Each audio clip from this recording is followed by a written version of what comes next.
Hello mga mamilas! Another day of my life, papunta kay nanay.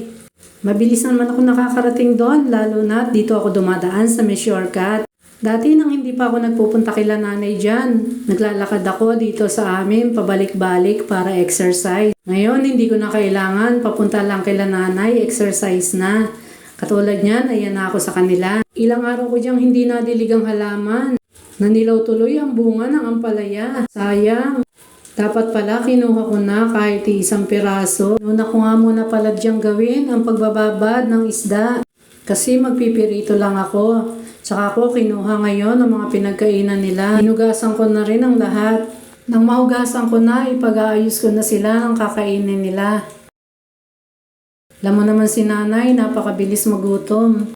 Pag nakita ko sa gate, sasabihin, bilisan ko raw magluto at siya ay gutom na gutom na. Di naman namin siya pinipigil kumain, bahala siyang magkakain. Okay lang yon hanggat kaya pa niyang kumain ng kumain. Ayoko naman dumating sa punto na hindi na siya makakain ng marami. Ayan na nga mga mamilas, nagpirito na ako ng isda dyan. Tiyak, sasabihin naman sa akin ni Ineng, ate, paglagay mo ako ng kimchi kasi masarap yon sa pirito.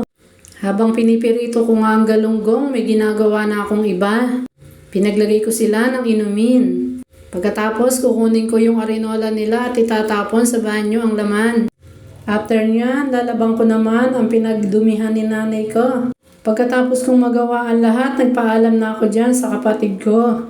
Pagdating ko naman sa amin, ayun, nagumpisa na naman ako maglaba. Pero bago yan, uminom muna ako ng kape. Nagutom na kasi ko sa dami kong ginawa kila nanay. Pagdating naman sa bahay, eto ang mga gawain ko. Kaya pagkakain ko ng tanghali, pagod na pagod ang katawan ko, ginagawa ko, nagpapahinga na ako. Ganyan ang laging gawain ni Mami Lash. Sige po, papaalam na ako. Bye-bye, God bless!